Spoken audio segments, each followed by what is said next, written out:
अस्सलाम वालेकुम dear students, welcome to infinite plus. आज के इस लेक्चर में जो कि हमारा सेकंड लेक्चर है फर्स्ट ईयर की मैथमेटिक्स चैप्टर नंबर 9 उस पर, इसमें हम डिस्कस करेंगे कॉन्सेप्ट्स ऑफ एंगल को, या एंगल के कॉन्सेप्ट को डिस्कस करेंगे कि हमारे पास एंगल है क्या। इससे पहले मैंने आपको ट्रिग्नोमेट्री की नीड, ट्रिग्नोमेट्री की एप्लीकेशन और ट्रिग्नोमेट्री की ज़रूरत के बारे में बताया था। अब हम डिस्कस करने वाले हैं एंगल्स पर कि एंगल असल में है क्या। देखिए स्टूडेंट, मैं बड़े आपको तफसील में समझाऊंगा कि एंगल क्या है। ज़रा देखिए, फ़र्ज़ करो मेरे पास एक ये सूरज है जिसे हम सन कहते हैं। सूरज से कुछ शुआएँ निकलेंगी, आप इन शुआओं को इस तरह मिला दें। ओके, ये आपके पास डिफरेंट शुआएँ आ रही हैं, डिफरेंट रेज आ रही हैं। ओके, अब ये जो रेज होती हैं ये आपके पास कुछ इस फॉर्म में, यानी रे क्या होती है, एक ऐसी आपके पास लाइन सेगमेंट है, लाइन है जिसका कोई स्टार्टिंग पॉइंट होता है और उसका एंडिंग पॉइंट नहीं होता। उसके ऊपर आप जब किसी भी लाइन के आगे आप ये एरोहेड लगा दो, इसका मतलब उसका एंडिंग पॉइंट नहीं है। अब अगर आप, ये सूरज की शुआएँ हैं, अगर कोई सी दो rays, any two rays, first करो एक रे ये है और एक दूसरी रे हो वो ये है, अगर कोई सी दो रेज आपस में किसी एक पॉइंट पर मिले, क्या मैं कह रहा हूँ, अगर कोई सी दो रेज किसी एक पॉइंट पर मिलें या जिनका कोई स्टार्टिंग कॉमन पॉइंट हो, तो वो आपस में एक रिलेशन बनाती हैं, एक चीज़ बनाती हैं। उस चीज़ को हम एंगल कहते हैं और एंगल को इन जनरल हम थीटा लिखते हैं। देखें स्टूडेंट, अगेन सुन लें, आपके पास डिफरेंट रेज हों, अगर कोई सी दो रेज किसी भी एक कॉमन पॉइंट पर मिल जाएं, यानी उनका एक पॉइंट कॉमन हो, यानी एक पॉइंट पर वो मिल रही हैं, तो वो हमारे पास जो एक रिलेशन बनाएगी उस रिलेशन को हम एंगल कहते हैं और एंगल को हम इन जनरल थीटा लिखते हैं। बात उम्मीद है कि आप समझ गए होंगे। अच्छा, अब टू रेज, इसकी डेफिनेशन क्या है, two rays with common starting point form an angle. दो रेज जिनका एक स्टार्टिंग पॉइंट कॉमन हो वो आपके पास एंगल बनाती हैं। ये बात हमारी क्लियर हो गई। अब देखिए जी स्टूडेंट, मिसाल के तौर पर मैं एक और लाइन लेता हूँ। ये देखें, फ़र्ज़ करो मेरे पास ये एक रे है, शुआ भी रे को कहते हैं, ठीक है, ये एक कोई रे है। अच्छा जी, ये मेरे पास कोई एक रे आ गई, ये मतलब रेस, रे से मुराद शुआ। अच्छा, एक दूसरी रे मैं ले लेता हूँ, ये। अब देखें, ये दोनों एक कॉमन पॉइंट पर मिल रही हैं। दोनों रेज कहाँ पे मिल रही हैं, एक कॉमन पॉइंट पर। इस पॉइंट को हम क्या कहेंगे, हम इसे कहेंगे थीटा। अगर हम अपनी इस लाइन को मूव करके यहाँ पर ले जाएं, किसी और पॉइंट पर ले जाएं, तब भी हमारे पास क्या बनेगा, थीटा। ओके, अब देखें, अगर आपकी एक रे, एक लाइन सेगमेंट, ये जो रे है वो फिक्स रहे और एक मूव कर रही हो, one of the ray of angle is an initial side and other is terminal side. अब ये जो रे होती, जो फिक्स होती है, इसको कहते हैं इनिशियल साइड, और जो रे आपकी मूव कर रही होती है उसको कहते हैं टर्मिनल साइड।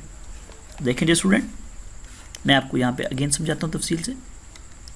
फ़र्ज़ करो आपकी एक रे है, ठीक है। अच्छा, मैं यहाँ पे आपको एक लाइन सेगमेंट का बता दूँ। अगर यहाँ से लेकर यहाँ तक आपके पास, इसको कहते हैं लाइन सेगमेंट, ठीक है। अब फ़र्ज़ करो आपकी एक रे है, रे क्या होती है, ऐसी एक लाइन है जिसका एक स्टार्टिंग पॉइंट होता है और एंडिंग पॉइंट पे आप एरोहेड लगाते हैं, यानी कि उसका एंडिंग पॉइंट बेसिकली कुछ नहीं होता। फ़र्ज़ करो एक रे ये है और मैं एक दूसरी रे लेता हूँ और वो ये है। अब ये दो रेज किसी एक कॉमन पॉइंट पर मिल रही हैं। जब भी दो रेज किसी एक सिंगल पॉइंट पर, किसी एक कॉमन पॉइंट पर मिलेंगी, उसको हम कहते हैं एंगल। वो बनाती हैं क्या, आपस में एक रिलेशन बनाती हैं, यानी दो बंदे आपस में मिल रहे हैं तो इनका मतलब उसका कोई रिलेशन है, तो उस रिलेशन को हमने एक थीटा का नाम दिया। यानी जब भी कभी आपके पास दो रेज किसी एक कॉमन पॉइंट पर मिलेंगी, कॉमन मिलना लाजमी है इनका, ये याद रखिएगा।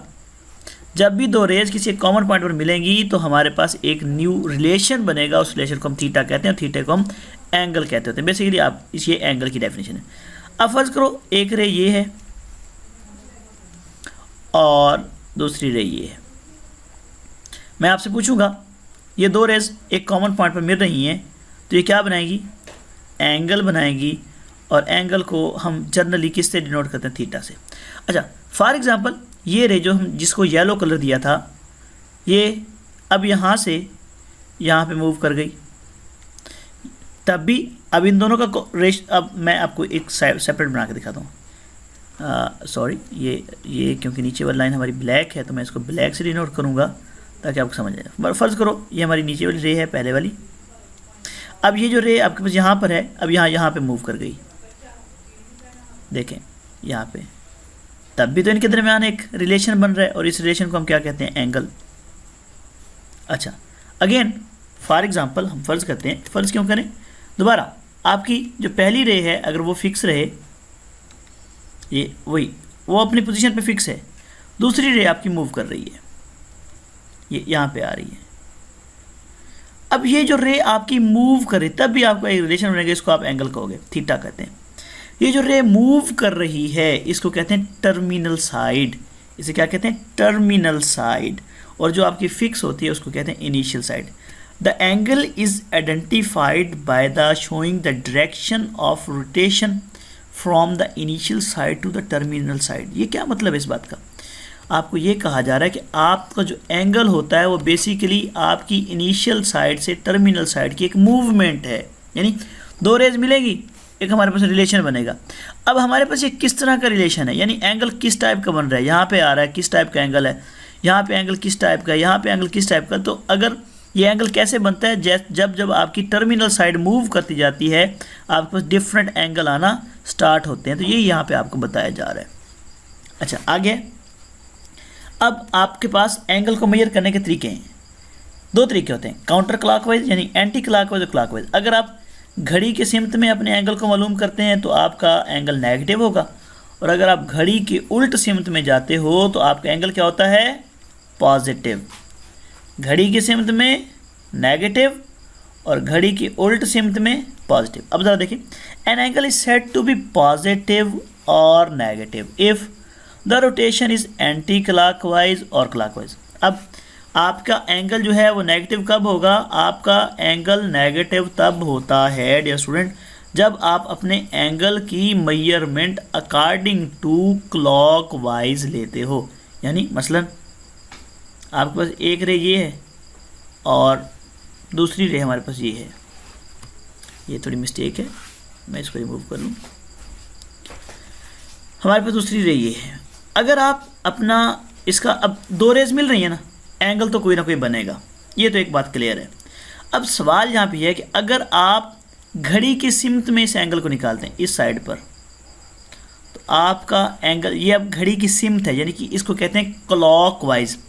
जब आप घड़ी की सिमत में या क्लॉकवाइज चलते हैं तो आपका एंगल नेगेटिव होता है, और जब आप एंटी क्लॉकवाइज चलते हैं, ये आप एंटी क्लॉकवाइज है, उस सूरत में आपका जो एंगल है वो क्या होता है, पॉजिटिव।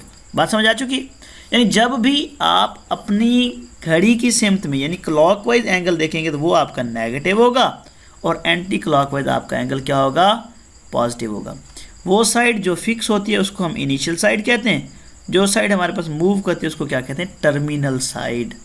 ओके, क्लियर हो गया। आगे हम इंशाल्लाह नेक्स्ट लेक्चर में मज़ीद डिस्कस करेंगे कि हम इसको कैसे मतलब निकाल सकते हैं, क्या वैल्यूज़ होंगी, वो नेक्स्ट लेक्चर में बात करेंगे। अच्छा, यहाँ पे हम एक और बात कर लेते हैं, एंटी क्लॉकवाइज क्लॉकवाइज का पता चल गया। आज के लेक्चर में हमने जो जो सीखा उसको मैं डिस्कस करता हूँ। अच्छा, angles are usually denoted by Greek letter, ये आपका इंपॉर्टेंट MCQs है। यानी आपका जो एंगल है उसको किस लेटर से डिनोट किया जाता है, ग्रीक लेटर से, जिसको आप अल्फ़ा कहते हो, बीटा कहते हो, गैमा कहते हो, थीटा कहते हो, ये सारे के सारे इसकी नोटेशन हैं। ठीक है, ये इंपॉर्टेंट MCQs हैं। तो डियर स्टूडेंट, आज के लेक्चर को हम रिकॉल करते हैं। आज के लेक्चर में हमने क्या सीखा और हमें क्या पता चला। नंबर 1 पे हमने ये देखा कि एंगल कैसे बनता है। तो आप बताएं एंगल कैसे बनता है, ज़रा जल्दी बताएं, जल्दी बताएं। आप बता रहे हैं, शाबाश, बताएं।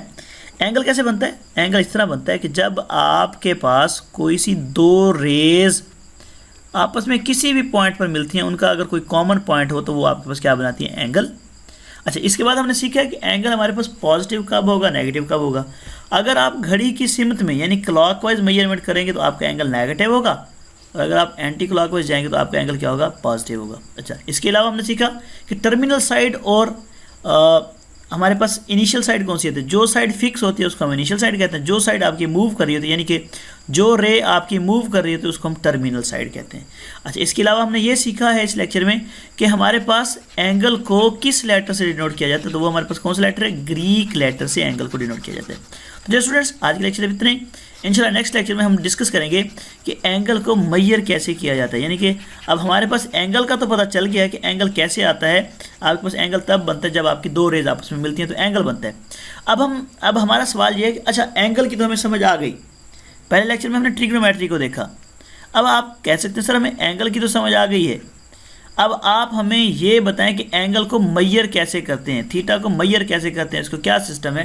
तो इंशाल्लाह नेक्स्ट लेक्चर में ये डिस्कस करेंगे। आज के लिए और अभी के लिए इतना ही। इंशाल्लाह नेक्स्ट लेक्चर में आपको मज़ीद बताया जाएगा।